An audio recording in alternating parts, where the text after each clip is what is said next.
हे welcome back guys. So यार 3 महीने हो चुके हैं जब से हमने मनी हाइस्ट के वॉल्यूम 5 का पार्ट 1 देखा है और उसमें हमने एक बहुत ही ज्यादा ट्रैजिक सी डेथ देखी थी टोक्यो की। और वो इतना ज्यादा शॉकिंग मोमेंट था कि वो प्रोफेसर से ज्यादा हम फैंस को ज्यादा ट्रैजिक लगा। इतनी पेनफुल डेथ तो मैंने टोक्यो के बिल्कुल भी एक्सपेक्ट नहीं की थी। तो यार अभी फाइनल सीजन आ चुका है, मतलब फाइनल पार्ट, फाइनल 5 एपिसोड्स, और वो मैंने अभी अभी देख के ही खत्म किए और मैं सही में बहुत ज्यादा एक्साइटेड हूँ तुमसे ये चीजें डिस्कस करने के बारे में। सो फाइनल जो 5 एपिसोड्स आए हैं अभी, उसमें हमें टोक्यो की डेथ के बाद जो आफ्टर मैथ्स होते हैं, फिर वो जगह से कैसे बच के बाहर निकलेंगे, क्या कौन कौन जिंदा बचेगा, क्या सब मर जाएंगे, ये सब हमें पता चलता है। बहुत सारे ऐसे अलग अलग क्वेश्चंस थे जो हमने ना पार्ट 5 के वॉल्यूम 1 में अनआंसर्ड ही छोड़ दिए थे, और वो जितनी भी मिस्ट्री है वो हमें इन 5 एपिसोड में पता चलती है। मनी हाइस्ट जो है वो एक स्पेनिश सीरीज है जो कि एक मासिव ग्लोबल फिनोमिनन बन चुका है हमारी जो टीवी सीरीज होती है उसके कल्चर में। और ये जो फाइनल 5 एपिसोड्स है, मतलब जो फिनाले एपिसोड्स हैं, उसमें ही हमें पता चलेगा कि ये शो अपनी कितनी ज्यादा फेट डिटरमाइन कर पाएगा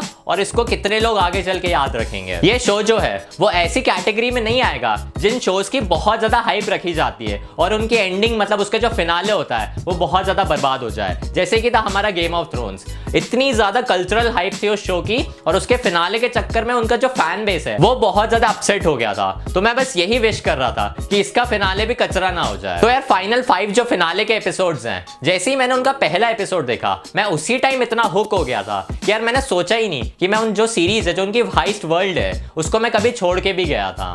मतलब ऐसा लग रहा था मैं कंटिन्यूएशन में पूरे सीजन्स देखे ही जा रहा हूँ। एक जो कल्चरल रिप्रेजेंटेशन और एक ना हाइस्ट का उन्होंने वर्ल्ड दिखा अपने सीरीज के थ्रू, वो बहुत ही ज्यादा एस्टॉनिशिंग है। जब हम इसके पार्ट 1 को छोड़ के गए थे, जब हमने देखा था कि टोक्यो मर चुकी है, तो हमारे अंदर बहुत अलग अलग क्वेश्चंस थे कि अगला जो पार्ट आने वाला है उसमें भी टोक्यो का नरेशन रहेगा, क्या उसकी वो डेथ सही में हुई है या फेक है। मतलब ये सारे क्वेश्चंस ना हमारे अंदर बहुत सारे थे कि यार आर्तुरो के साथ हुआ क्या, वो एक्चुअली जिंदा बच पाएगा या वो सही में अगले सीजन में वापस आएगा। इतने सारे क्वेश्चंस थे, वो 90% आंसर उन्होंने अपने सीजन के थ्रू दे दिए हैं। हालांकि कुछ ऐसे क्वेश्चंस हैं जिनके नैरेटिव और कैरेक्टरिस्टिक तुम्हें जानने की बहुत इच्छा होगी, वो हो सकता है वो आगे आने वाली सीरीज में बताए, जो उनकी नई सीरीज आने वाली है बर्लिन के नाम से। वैसे मुझे इतनी उम्मीदें नहीं है उस शो से कि वो इस सीरीज को कंटिन्यू करेंगे, बट ठीक है, मतलब हो सकता है 1% चांसेस है कि वो लोग उसमें उस चीज को दिखा दें। जैसे ही टोक्यो की डेथ होती है तो यार प्रोफेसर को इतना ज्यादा मेंटल ब्रेकडाउन हो जाता है, तभी एलिशिया जो है वो देखती है कि उसके पास एक बहुत अच्छी विंडो है और एक इतनी अच्छी अपॉर्चुनिटी है कि वो वहां से भाग सके। तो यार यहाँ पे एक सिनेरियो सेट हो चुका है। फिर हमारे जो बैंक के जो हाइस्ट का एरिया है, वहां भी एक बहुत अच्छा सा सिनेरियो चल ही रहा है, बहुत ज्यादा इंटेंस। एक जो पूरा बैंक का एटमॉस्फेयर था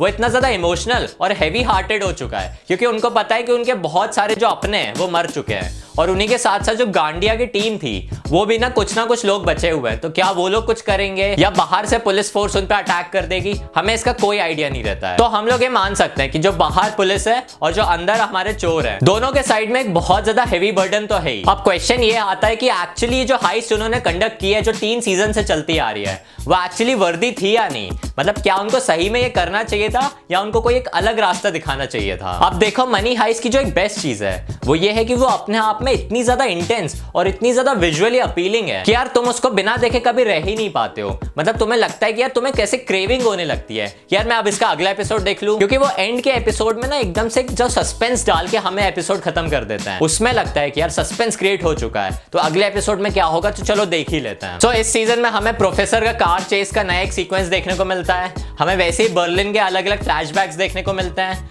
इसमें एक थोड़ी सी स्टोरी और कनेक्ट की है कि वो एक्चुअली चोर बनते क्यों हैं। तो वो एक सेटअप था, थोड़ा सा क्लीशे था, पर ना वो एक बहुत इंपॉर्टेंट पार्ट था हमारे पूरे मनी हाइस्ट के सीजन्स के लिए। तो इस सीजन में हम एक्चुअली प्रोफेसर को ना फील्ड वर्क में देखते हैं। अभी तक वो कैसे कंप्यूटर जनरेटेड ऑपरेशन कर रहा था, अब हम उसको एक्चुअली फील्ड में देखते हैं। जैसे कि मनी हाइस्ट के मेकर्स ने शो के रिलीज होने से पहले ये भी बताया था कि ये जो सीजन होने वाला है, मतलब जो 5 एपिसोड्स हैं, वो एक्चुअली ज्यादा इमोशनल होने वाले हैं पहले पार्ट से।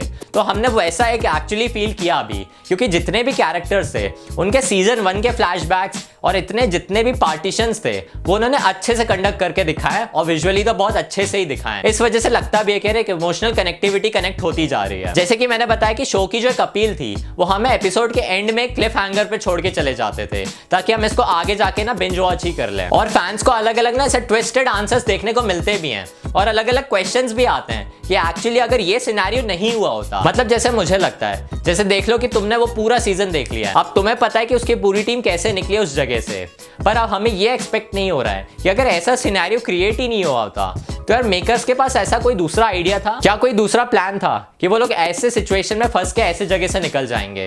ये थोड़ा सा ना सिनेरियो मेरे को अटपटा सा लगा शो में। मतलब उन्होंने एक जेनेरिक और एक कंफ्यूजिंग सी स्टोरी को मिला के जो एक प्लॉट है उसका एक फिनाले बना दिया है, और मुझे सही में लगता है कि उनके पास और ज्यादा अलग अलग प्लान्स होते हैं उस जगह से बाहर निकलने के। देखो मैं तो बहुत ज्यादा खुश हूँ क्योंकि मैं एक्चुअली वेट कर रहा था इस सीजन के खत्म होने का, ताकि हमें पता तो चले कि एक्चुअली हुआ क्या। हम इतने टाइम से उस सीरीज को देखते आ रहे हैं और उसका सस्पेंस इतने सालों से हमारे अंदर फंसा हुआ है। देखो शो का मोटिव ये नहीं था कि इसकी जो ऑडियंस है वो उस शो को जज करे कि वो एक अच्छा शो है या बुरा शो है। जो इसके राइटर्स हैं वो बस इतना चाहते थे कि वो अपनी ऑडियंस को ना एक बहुत सारे ओपन एंड्स दे दे जिसको ऑडियंस खुद कनेक्ट करके एक सर्कल बना ले और अपनी स्टोरी उसमें प्लॉट कर पाए। उन्होंने सीरीज क्यों बनाई, उसकी स्टोरी का प्लॉट ऐसा क्यों रहा, सीजन 1 में ऐसा कैरेक्टर ऐसा क्यों था, बाद में वो इतना ज्यादा चेंज क्यों हो गया, इसकी एंडिंग इतनी ज्यादा अजीब सी क्यों थी, कुछ लोगों के लिए बहुत शानदार थी। ये सारा जो तुम्हें एक स्टोरी जाननी है तो इसके लिए तुम्हें पूरे सीजन साथ में देखने पड़ेंगे। तो तुम्हें हर सीजन में अलग अलग जो जॉइंट्स होते हैं वो कनेक्ट होंगे और तुम्हें पूरा प्लॉट समझ में आएगा। मनी हाइस्ट मेरे लिए एक बहुत ज्यादा हैप्पी व्यूइंग शो था। उसमें बहुत अलग अलग बिटर स्वीट मोमेंट्स भी थे, लवेबल कैरेक्टर्स थे, थोड़े से स्लो पेस थे पर बहुत ज्यादा एंटरटेनिंग थे, जिस वजह से शो बहुत ज्यादा टॉप पे निकल जाता है। And I am really smiling यार नेटफ्लिक्स की वजह से हमें एक इतना अच्छा शो देखने को मिला है। तो guys it's time for rating. तो यार मैं इस सीजन को मतलब मनी हाइस्ट के पार्ट 5 के वॉल्यूम 1 और 2 को साथ में रेट कर रहा हूं और मैं उसको रेट करता हूं 8.1 स्टार्स आउट ऑफ 10। तो यार अगर तुम्हें वीडियो पसंद आता है तो तुम जल्दी से इस वीडियो को लाइक कर दो, और अगर तुम इस चैनल पे नए हो तो यार जल्दी से सब्सक्राइब कर दो। And I will see you guys in the very next video.